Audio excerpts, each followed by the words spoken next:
Well, I've revealed my secret spot to him. He doesn't seem too excited about it. Well, no, I really like these snowy, what would you call them, pinnacles? Yeah, it's gorgeous with that moss and the snow and the ice. When you get heavy rain, I think there's a waterfall here. Oh, massive. I was here about a month ago and it was raging. So right where I'm standing was the river just raging down around that corner. And you can get a nice shot when the lights I got no light that day, but I was just hoping for a bit of ice. If only I had a friend with a long lens who could lend me that long lens. I know, really, eh? Where could you find a friend with such a lens? Yeah. Oh, and maybe a camera attached to it as well, because that lens ain't going to work on this camera. Oh, you want to borrow mine? Yeah, please.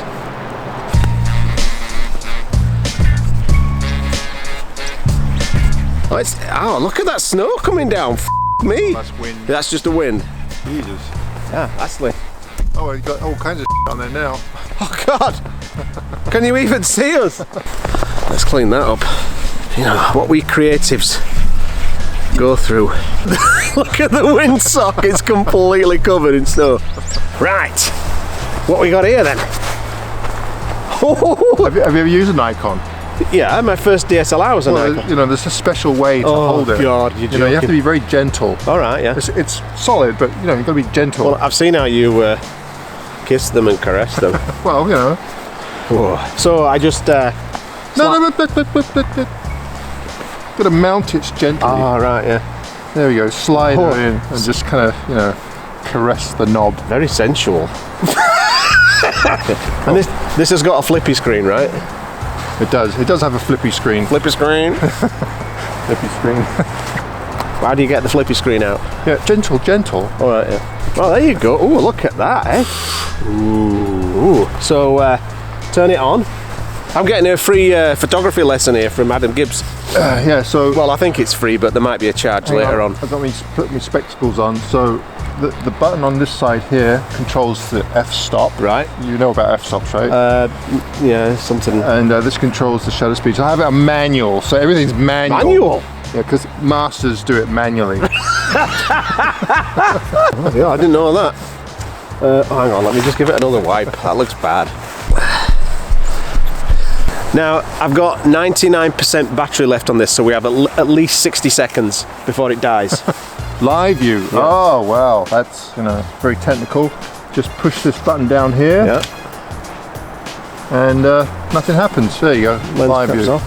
Right, so I just ease off the knob. The knob. That's your focus, is it? Oh, if you want to do autofocus, you can just push I don't want to do autofocus. Who does that? I do, because I can't see a bloody thing. Really? No. Ooh, that's juicy.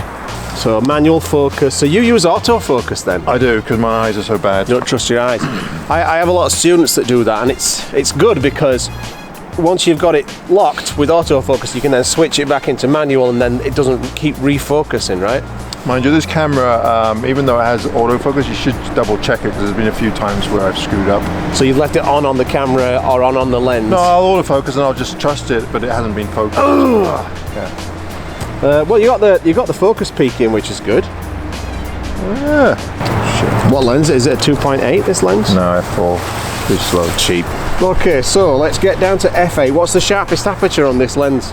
I don't know. Have you not tested it? f22. See, there's a misconception here. So people think that if they stop down to f22, then everything will be sharp, but that's not actually true. The f-stop just gives you more depth of field. It doesn't control the sharpness of the lens. In actual fact, most of the time, if you stop down too far, then you'll make the image unsharp. You'll get lots of depth of field, but it won't be as sharp as, say, if you used f8 or something like that. Now, I don't have a problem with shooting down to f16. It's a little bit less sharp, but do you have a problem with stopping down to f16? F22? No, I do it all the time. Yeah. That is the best shot that this camera has ever taken, I believe. Really? Yeah, yeah. Look at it. I mean, behold the majesty of this image. I guess we should put a card in, eh? So maybe I need to get in. Is that 200 though? Yeah, that's as long as it'll go. Looks like Adam Gibbs' long lens isn't long enough. You've let me down with your length. Is ISO low the lowest? ISO what? ISO L1, is that the lowest? Yes, but you don't want to put it on that. Put it on 64. ISO 64. Why? Well, L1 is really slow. I mean, yeah, that's what I want. I want the best image quality. Well, 64 is about the best. That's the lowest. And then, so 64 is lower than L1? No, but the lower isn't as good. That doesn't make any sense. Yeah. That's weird. What kind of nonsense I've never is used that? the focus peaking. It's pretty good. Let's test it. See, that's only got a 2-second timer, and I've taken a bunch of images lately, and they're not sharp. Oh, that's pretty sharp. It's all right. You need a longer timer, really, don't you? So with the focus peaking, now if I go like this and punch in, I can focus manually. Oh, look at that, eh? Ooh. How do we turn focus peaking off? I don't know. That looks fairly sharp. I never use it, so I don't know how to do it. But I'm going to stop down to F11. I'm sure one of your viewers will tell us how to do it. And then let's take that shot, see if that's any sharper. I'm technically inept. No, you're not. That doesn't look any sharper. Here, let's try using a remote. Well, that's assuming that I've focused correctly anyway. You know what we should do? We should do manual focus versus autofocus. Yeah, we could do that. See which is sharper. Does the EXIF data record if it was manual or it's not going to do, is it? I took a whole bunch of shots the other day, and I've done this a number of times with this lens, and used that 2-second timer. Yeah. And they're all blurry. Really? Yeah. Well, so this will be a test. So it doesn't settle long enough. We'll see if 2-second timer is no good compared to a remote release. One thing I hate about this Nikon is this attachment here. Is it like a 10-pin thing? I hate it. Oh, that's fiddly as f***. Yeah, it's really awful. Oh, and it needs a battery? Oh, that's bullshit. Well, I never will use this. Oh, it's annoying. Oh, it's wireless, that's why. Why don't you just get a wired one? Because I like this, because then I can do selfies. Because he does selfies all the time, usually in a bathroom. So is it focused? Well, I believe it's focused, but we'll see. Let's see if this is any sharper. Oh, did you hear that shutter? It's just perfection, that is. That's a well-made machine, that. Well-oiled shutter. I mean, you know, people talk about Leica. Garbage. Nikon. It looks exactly the same. It don't look any different. Well, to the untrained eye. All right, yeah. So what if we now try ISO 64 instead of the low one? Because you said that was better. Well, it's supposed to be, but let's see. Why would it be? It doesn't make any sense. It's okay. Has it got darker or brighter? It should get fried. So it is a higher ISO then? Yeah. Well, that's not going to be better then, is it? It's going to be I hope this picture isn't an absolute pile of Oh, what I'm thinking is this crop in the middle. I don't want all that on the outside. You can also zoom with this with your fingers. Touchscreen. Why am I pissing around with buttons? It looks exactly the same. It does. I don't think you're focused on there properly. Well, let's try the autofocus. Okay, yeah. Oh, that's right. So now we'll switch to autofocus. See if it's better than the focus peaking manually. I think you're looking at the playback there. Oh. Do I have to switch it back on the lens? Yeah, turn it on autofocus. Autofocus is now back on. What the hell have you done? You broke my camera. Okay. Really? Yeah. Oh, it's windy up there now. That should be all right.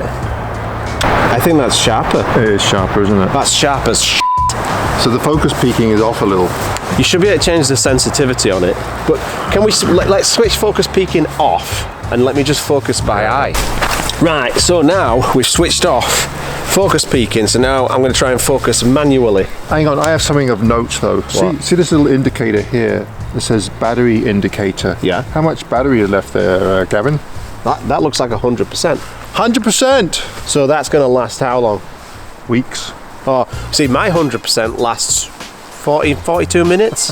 Okay, let's try this then. So if we punch in, now let's mess up the focus because it's still set to auto, which works, right? Yeah. So I've switched off autofocus, I've put it back to manual. So now, with my naked eye, I spy. See, this is when an EVF is good, because with an EVF you can look in there, and it's a lot better than looking at this little screen here. See, I never use the screen. I always use the viewfinder.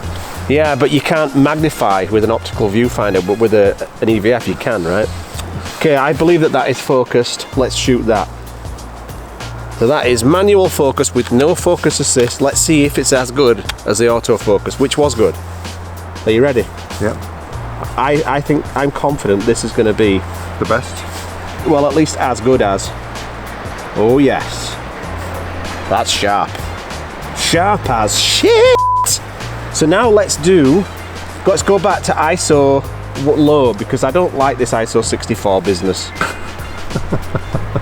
Low 1, yeah, that's it. And then we'll increase the shutter. Is it this one? Yep. There we go. 2 seconds now. Yeah, it's pretty slow, but it should be alright. Okay, ready? Yeah. And we don't need mirror lockup because the mirror's already up because we're in live view, right? Okay, let's have a look. Is it sharp or is it that looks good. That's pretty good. Yeah. But yeah, so let's get that in Photoshop and see which is best.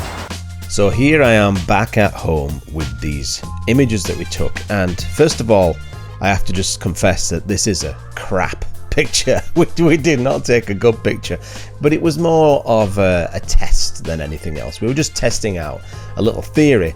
So what we determined was the focus assist with the default settings on that Nikon D850 wasn't much use. It was kind of like focus, not very assist. So if you've got that camera, or if you've got a Nikon camera that has this focus assist, I would tweak it a little bit, because out of the box it doesn't seem to be very useful. I got a way better result focusing manually by switching off all of that assist and magnifying in on live view and focusing manually, and I got perfect focus. And I didn't really notice any difference between that and the way that Adam does it, which is to use autofocus, which if you've got poor eyesight, or you've got good eyesight but only with glasses and you forgot your glasses or whatever, if you can't trust your eyes to focus on live view manually or through an EVF, then the autofocus is a good option. That's something that Adam uses a lot. And what I would just say is, like I said in the video there, if you do use autofocus, just be sure to, once you've got that focus, switch it off. Switch autofocus off, go back to manual focus, so that if you have nailed perfect focus, it doesn't keep changing, doesn't keep refocusing every time you hold that shutter down and take a shot, which you shouldn't do if you've got a remote release. But anyway, I think it's a good practice to get into. So that's what we've determined, that the focus assist wasn't great. Now the other thing that I've determined in a completely unscientific way, just simply by looking at these raw files, is I believe that the ISO L1, which it turns out is actually ISO 31 on that camera, gives you the best image quality. And I'll show you why. I'll take you into Photoshop here. So here's this terrible, almost shameful image that I took. I'm embarrassed to show you this image, to be quite honest, but it was just a fun little exercise. So if I punch in here to, let's say, 50%, right? And I don't know if you can see this, because this is on a screencast software, and I'll load this up to YouTube, and YouTube will butcher it with their compression algorithm. So I don't know if you're going to notice this, but I can clearly see this difference. So you're looking at the ISO 64. So look at this area here. Look at the icicles and the little bits of snow. So if I switch that off, can you see any difference? I'll put it back on, off, off. When I switch it off, which I have now, you're looking at the ISO 31, and I can clearly see a little bit of a sharpness boost, especially in the shadows. So if you can't see that, let me test to see if you can see it now when I punch into 100%. And what I'm going to do is hold down the space key and drag this guy over here. Let's find a little shadowy area. Where was it? Where was that? There, that'll do. So this area here, right? See this very, very shadowy area. Look at these needles, these little bits of, they look like needles in the moss. They're just bits of moss. This is the ISO 64. Now, look at what happens when I switch that off to reveal the ISO 31 underneath it. Especially if you look at these little details here. Now, bear in mind, I've processed these two raw files exactly the same way. The only thing I've changed, on the ISO 31, I actually increased the exposure after the event, because Of course, it's a lower ISO, it's going to be a darker image, right? So I've balanced these out afterwards, which you would think would make, you know, if there's going to be noise in that darker exposure, you'd think that would bring it out and reveal less image quality. But in this case, no. Look at this. It's, to me, I can clearly see that is sharper and the shadow detail is far better than this, which is the ISO 64 exposure. So that is the conclusion of my very unscientific test on a camera that I have never used before and I don't even own. But if you've got that camera, or you've got a Nikon camera that has the same ISO configuration, this might be quite useful to you. And I'd always encourage, whatever camera system you've got, is try and do these tests yourself. You know, try them on short exposures, try them on long exposures, try them in bright light, try them in dim light like this. Really test your camera and push it to the limits and study those raw files afterwards to see if you're actually getting the best out of the tools that you've paid for. Alright, so I hope you enjoyed that video. I hope you got some kind of use out of it. If you did, please like and subscribe. Hit that little bell button so that I can annoy you at 3 o'clock in the morning when I post videos. And please post a comment. Alright, thanks for watching. Bye bye.